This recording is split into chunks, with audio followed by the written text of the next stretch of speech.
जय हिंद दोस्तों, स्वागत है आप सबका dream defence study YouTube channel पर। जो मेरी सीरीज चल रही थी 12th क्लास की फिजिक्स की ऑब्जेक्टिव क्वेश्चंस, चैप्टर था इलेक्ट्रिक चार्ज एंड फील्ड। इसका फर्स्ट पार्ट हम लोगों ने कंप्लीट कर लिया है। आज पार्ट सेकंड करेंगे, विद्युत आवेश एवं क्षेत्र का। आज पार्ट सेकंड कंप्लीट करेंगे। जो बचे हुए क्वेश्चन हैं आज सबसे पहले वो देखेंगे। बढ़ते आगे। यदि आपने मेरा टेलीग्राम ग्रुप ज्वाइन नहीं किया है तो टेलीग्राम ग्रुप ज्वाइन कर लीजिए, ड्रीम डिफेंस स्टडी, ताकि आपको क्लास की पीडीएफ और क्लास से रिलेटेड कोई भी अपडेट हो वो आपको तुरंत मिल जाए। बढ़ते हैं नेक्स्ट। आगे आया क्वेश्चन नंबर 16। 15 क्वेश्चन पिछली क्लास में यानी फर्स्ट क्लास में कंप्लीट कर चुके हैं।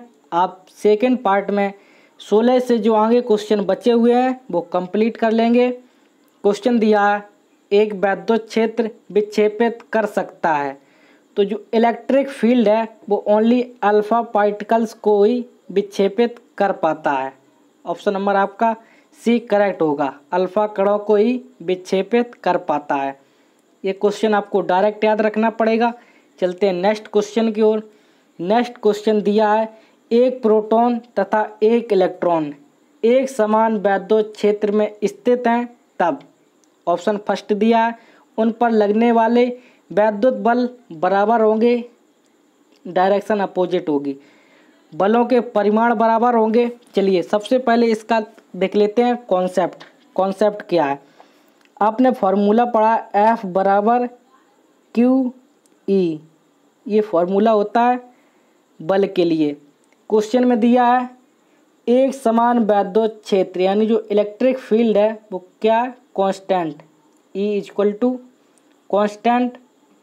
तो जो F है वो डायरेक्ट प्रोपोर्शनली हुआ Q के, F डायरेक्ट प्रोपोर्शनली हुआ Q के। अब समझते हैं, प्रोटॉन पर जो आवेश होता है वो होता है प्लस का Q, यानी प्रोटॉन पर पॉजिटिव चार्ज होता है और इलेक्ट्रॉन पर निगेटिव चार्ज होता है माइनस का Q। इतना क्लियर हुआ? तो यानी यदि हम Fp यानी प्रोटॉन पर बल निकालेंगे तो वो आएगा प्लस का Q, और यदि हम इलेक्ट्रॉन पर बल निकालेंगे Fe तो वो आएगा माइनस। क्लियर? डायरेक्शन क्या है? अपोजिट। यदि इन दोनों का मैग्नीट्यूड ले लें, परिमाण ले लें, परिमाण लेने पर जो चीज़ माइनस में होती है वो हो जाती है प्लस में, यानी परिमाण कभी भी माइनस में नहीं आता है। ओके, तो यानी अब जो प्रोटॉन पर बल लगेगा और जो इलेक्ट्रॉन पर बल लगेगा वो परिमाण में बराबर होंगे। क्लियर? परिमाण में बराबर होगा। तो ऑप्शन नंबर आपका ए करेक्ट आंसर होगा। बलों के परिमाण मैग्नीट्यूड इक्वल होंगे। क्लियर? बढ़ते हैं नेक्स्ट क्वेश्चन की ओर। नेक्स्ट क्वेश्चन दिया है 18 नंबर, एक अल्फा कण 15 गुणा 10 की घात 4 न्यूटन प्रति कूलाम के विद्युत क्षेत्र में स्थित है, उन पर लगने वाले बल का मान होगा। सेम वही फॉर्मूला, जस्ट पीछे वाले क्वेश्चन का रिपीट हुआ, बस न्यूमेरिक वैल्यू चेंज कर दी है। आइए देखते हैं फिर से वही फॉर्मूला F बराबर Q इंटू E।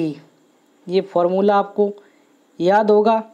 अब आप सीधा डायरेक्ट वैल्यू पुट कीजिए। यहाँ ध्यान दीजिए, एक अल्फा कण बोला है। अल्फा कण पर जो आवेश होता है, चार्ज होता है, वो इलेक्ट्रॉन के या बोल दो प्रोटॉन के आवेश का 2 गुना होता है, 2 टाइम्स होता है। तो क्या आया? 2Q into E। क्लियर? यह अल्फा कणों पर बल, यानी अल्फा कण के लिए बल। जब इसको कैलकुलेट करेंगे, सॉल्व करेंगे तो 2 इंटू Q का मान होता है 1.6 गुणा 10 की घात माइनस का 19 कूलाम। इतना होता है प्रोटॉन पर बल। एंड E का मान दिया 15 गुणा 10 की घात 4, 15 गुणा 10 की घात 4। इसको सॉल्व करेंगे तो आएगा 15 दूनी 30। क्या आया? 30, 15 दूनी 30। इसको थोड़ा साइड में करते हैं इस प्रकार से।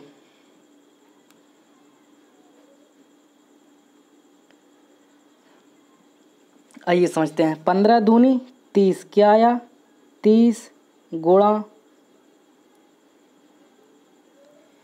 ई का मान दिया 1.6 गुणा 10 की घात माइनस का 19 ये है और प्लस का 4 ये है। माइनस प्लस करेंगे, जोड़ेंगे, घटाएंगे तो आएगा माइनस का कितना आया 15। 16 तियाँ 48 कितना आया 16 तियाँ 48। लेकिन एक ये जीरो है तो क्या आया 4.8। 4.8 गुणा एक जीरो से एक पावर कम होगी तो क्या बची 10 की घात माइनस का 14 न्यूटन। ये फोर्स है, मात्रक आएगा न्यूटन। क्लियर। आया 4.8 इंटू 10 की पावर माइनस का 14 न्यूटन। ऑप्शन नंबर आपका ए इस क्वेश्चन का करेक्ट आंसर हो गया। क्लियर। बढ़ते हैं नेक्स्ट क्वेश्चन की ओर। नेक्स्ट क्वेश्चन दिया है एक विद्युत क्षेत्र की तीव्रता जो 10 की घात 4 सेंटीमीटर त्रिज्या वाली जल की बूंद को जिस पर एक इलेक्ट्रॉन के आवेश यानी एक इलेक्ट्रॉन के बराबर आवेश है वायु में स्थित लटका सकें, जी का मान दिया है। इसका जो फॉर्मूला फिर वही कॉन्सेप्ट पूछा है। त्रिज्या क्या पूछी है, जल की त्रिज्या दी है न्यूटन प्रति कूलम। विद्युत क्षेत्र की तीव्रता फाइंड करनी है न्यूटन प्रति कूलम। आपने एक फॉर्मूला पढ़ा E बराबर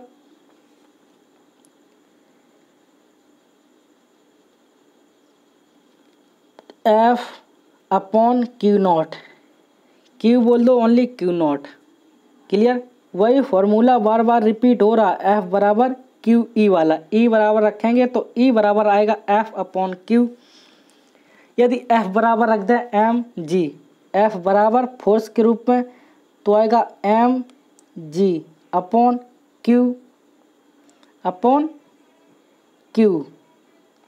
यदि F बराबर होता है द्रव्यमान बराबर होता आयतन गुणा घनत्व, आयतन गुणा घनत्व रो। क्लियर। तो मैंने रख दिया द्रव्यमान बराबर आयतन इंटू घनत्व into g upon Q. Next आप समझते हैं आयतन। आयतन बराबर यदि हम पृथ्वी को गोल मान लें यानी पृथ्वी का आयतन कितना होता है 4/3 pi 4/3 pi r cube. 4/3 pi r cube into rho into g upon q. अब आप इसमें वैल्यू रख लीजिए यानी जो भी मान दिया है, जी का मान आपको दिया है, आर का मान आपको दिया है। क्लियर। अब सारे मान यहाँ आप पुट कर लीजिए और आप आंसर कैलकुलेट करके निकाल लीजिए। ऑप्शन आपका आएगा वो आएगा ऑप्शन नंबर शायद सी करेक्ट आएगा इस क्वेश्चन का आंसर। लास्ट में आंसर शीट दी है, आप उससे आंसर मैच करा सकते हैं। क्लियर। बस आप इसमें वैल्यू पुट करके सॉल्व कर लीजिए। इस प्रकार से ये संकेत दिया है, आप इससे समझ सकते हैं। नेक्स्ट क्वेश्चन नंबर 20 देखते हैं। 20 में दिया है दूरी r पर स्थित दो बिंदु आवेश प्लस का q तथा माइनस का q के बीच बल F वेक्टर है। यदि एक आवेश स्थिर हो, दूसरा आवेश उसके चारों ओर r त्रिज्या के एक वृत्त में चक्कर काटे तो कार्य होगा। जब कभी आपसे एक वृत्त के अंदर पूछ दे, इस प्रकार से समझते हैं। जैसे मैंने ये एक वृत्त बना दिया है, जब कभी आपसे पूछे इसके वृत्त यानी एक वृत्त के चारों ओर चक्कर काटे तो कार्य कितना होगा, हमेशा याद रखो वर्क डन कितना होगा 0, कार्य हमेशा 0 होगा यदि वृत्त के लिए पूछे। क्लियर। क्योंकि जब एक सर्किल मैंने जैसे ये ड्रॉ किया, इस पर जो ये होता है अंदर की ओर अभिकेंद्री बल AC, और जो वेग होता है उसकी दिशा होती है, वेग बोल दो या डिस्प्लेसमेंट भी आप बोल सकते हो, इसकी दिशा होती है ऊपर की ओर, V बोल दो या फिर डिस्प्लेसमेंट S बोल दो। इसके बीच जो एंगल बनेगा वो कितना बनेगा, 90 डिग्री। और आपने एक फॉर्मूला पढ़ा होगा W बराबर FS cos थीटा, ये आपने फॉर्मूला पढ़ा होगा। यदि थीटा बराबर 90 रख दें तो cos 90, और cos 90 अंश का जो मान होता है वो होता है 0, इसीलिए सारा जो वैल्यू होता है वो हो जाता है 0 और लास्ट में आंसर आएगा 0, 0। क्लियर? तो आपका ऑप्शन नंबर 4 करेक्ट होगा। Clear? Next question, question number 21 दिया वैद्युत क्षेत्र E वेक्टर एवं में P वेक्टर आघूर्ण वाले द्विध्रुव पर लगने वाला बल आघूर्ण का मान होगा। बल आघूर्ण का फॉर्मूला आपने पढ़ा होगा, टॉ बराबर होता है PE sin थीटा, ये आपने फॉर्मूला पढ़ा होगा, टॉ बराबर PE sin थीटा। यदि साइन हटाएंगे तो टॉ बराबर आएगा P क्रॉस E, वेक्टर लगा इसलिए वेक्टर लगा दें, कोई दिक्कत। तो आपका जो ऑप्शन आएगा वो आएगा option number B correct answer. ये जो A लगा ये ऑप्शन गलत है, इसमें आया डॉट और डॉट नहीं आता है, इसमें आता है क्रॉस, क्योंकि साइन हटाएंगे तो क्रॉस आएगा और कॉज हटाएंगे तो डॉट आएगा। जैसे एक फार्मूला मैंने आपको बताया था पीछे क्वेश्चन में, W बराबर FS cos थीटा।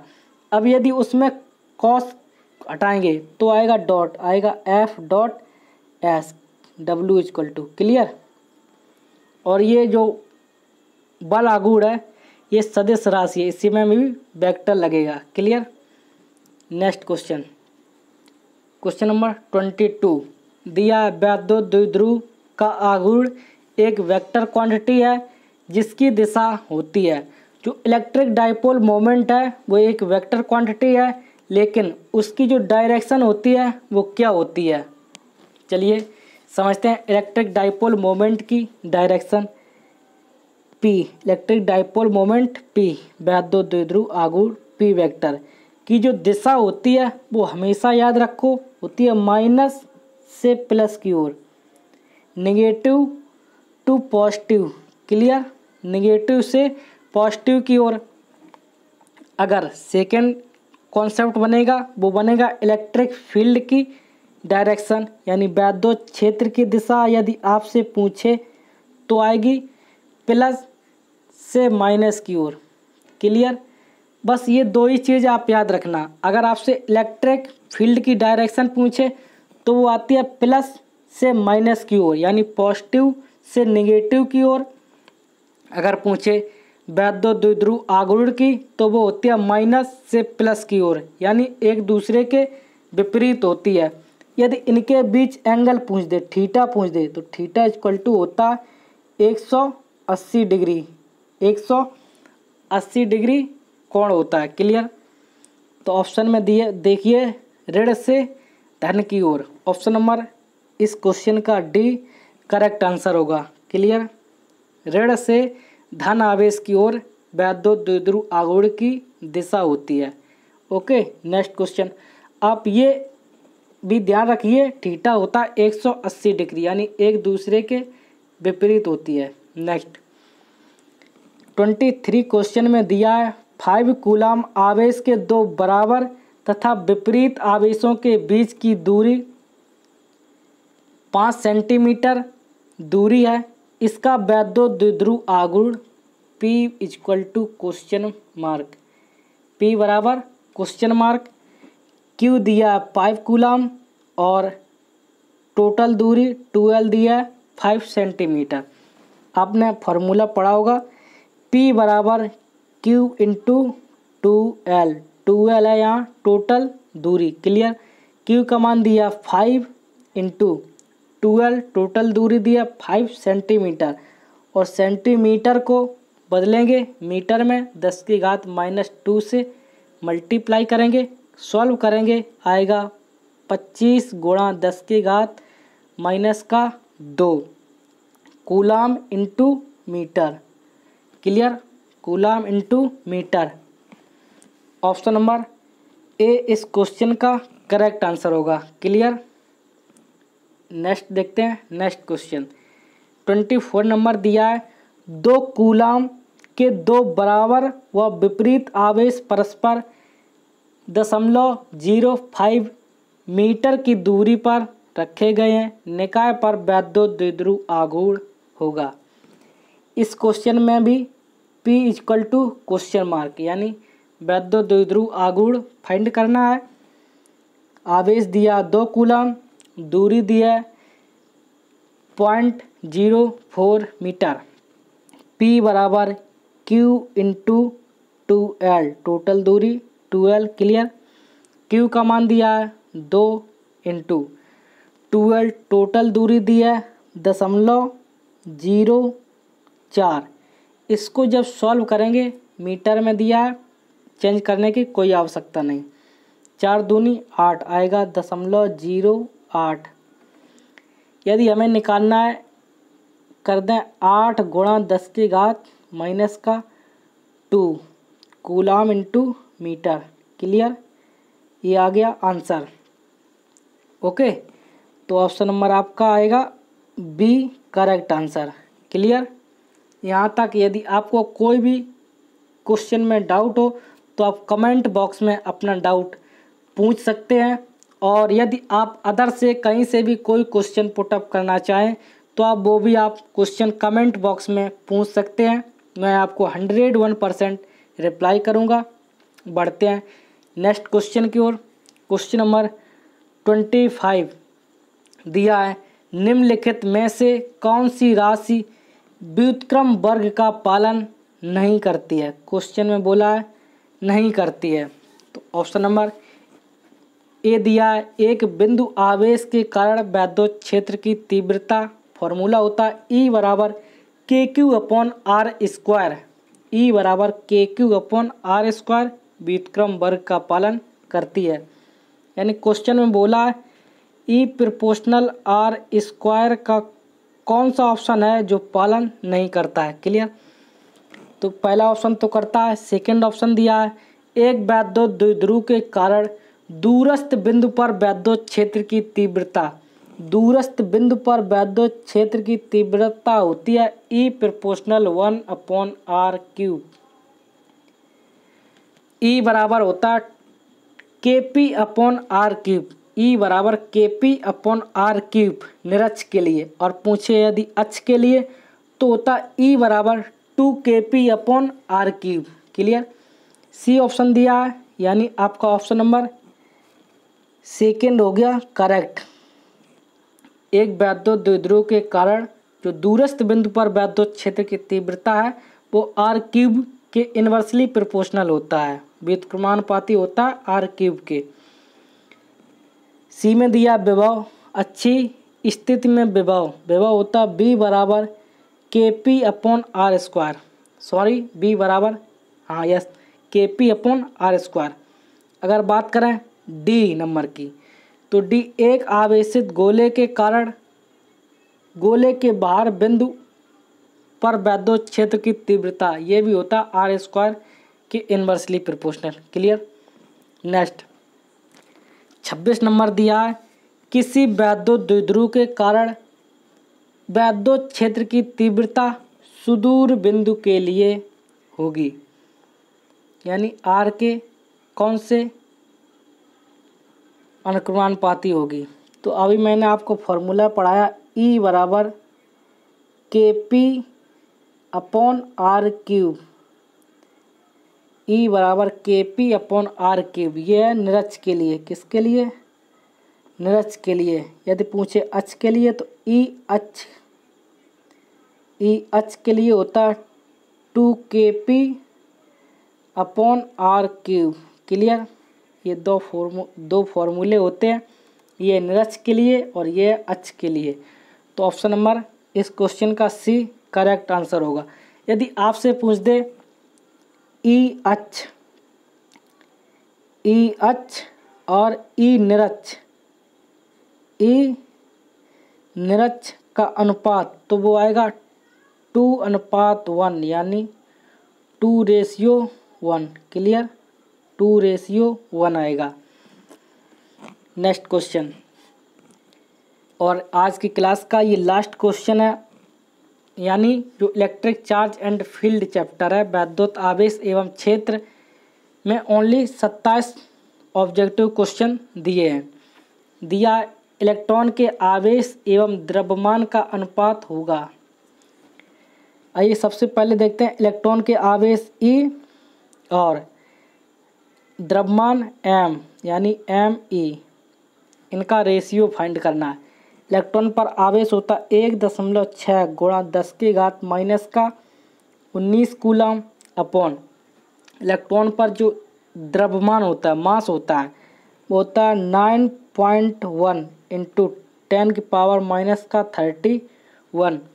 जब इसको सॉल्व करेंगे, यदि यहाँ पॉइंट से पॉइंट कैंसिल, यदि यहाँ 0 मान लें तो आपको कोई प्रॉब्लम, कैलकुलेशन आसान हो जाएगा। इसीलिए मैंने 0 मान लिया। जब इसको कैंसिल करेंगे तो 16 एकम 16 नहीं जा रहा, 1 आया दशमलव, यहाँ कितनी बची थी 7 नहीं जाएगा, दशमलव लगाया, 1 0 बढ़ गया, 963 क्या आया 1.7 इंटू। और अगर सॉल्व करना चाहें तो आगे और कर सकते हैं।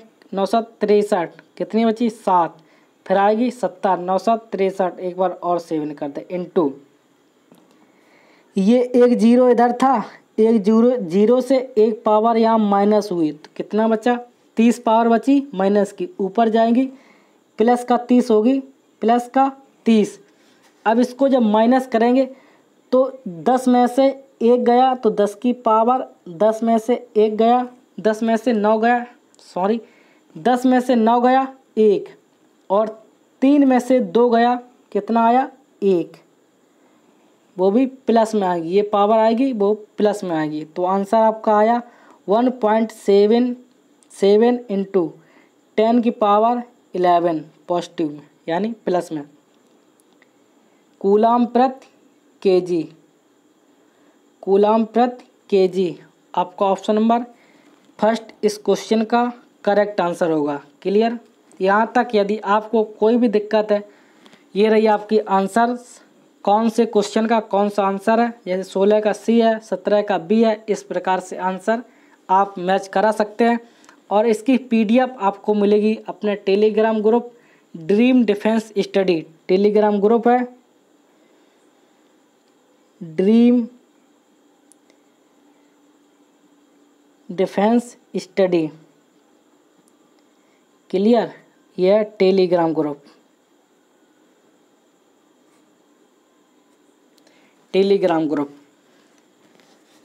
और यदि आपको अभी भी कोई भी डाउट हो तो आप कमेंट बॉक्स में अपना डाउट क्लियर कर सकते हैं। और अब जो नेक्स्ट क्वेश्चन बचे हुए हैं, अब बचे न्यूमेरिकल्स। तो आप बताइए न्यूमेरिकल्स की अलग क्लास लगाई जाए या फिर इसी क्लास में पार्ट 3 करके न्यूमेरिकल्स करवा दिए जाएं। मेरे अकॉर्डिंग हम सोचते हैं कि न्यूमेरिकल्स की एक अलग क्लास लगा दी जाए और ऑब्जेक्टिव क्वेश्चन है उसकी एक अलग क्लास लगा दी जाए। आप कमेंट बॉक्स में अपनी राय ज़रूर दीजिएगा, आप किस प्रकार से चाहते हैं। नहीं तो कल से हम जो इलेक्ट्रिक फ्लक्स चैप्टर है वो उसके ऑब्जेक्टिव क्वेश्चन कराएंगे, और इसके न्यूमेरिकल्स बचे हैं उसकी एक अलग से क्लास स्टार्ट करेंगे। यानी 2 क्लास चलेगी डेली। फर्स्ट क्लास में ऑब्जेक्टिव क्वेश्चन करवाएंगे एंड सेकेंड क्लास रहेगी उसमें न्यूमेरिकल्स करवाएंगे। क्लियर, तो आप कमेंट बॉक्स में अपनी राय ज़रूर दीजिएगा। जब तक के लिए बाय बाय, जय हिंद, जय भारत, वंदे मातरम।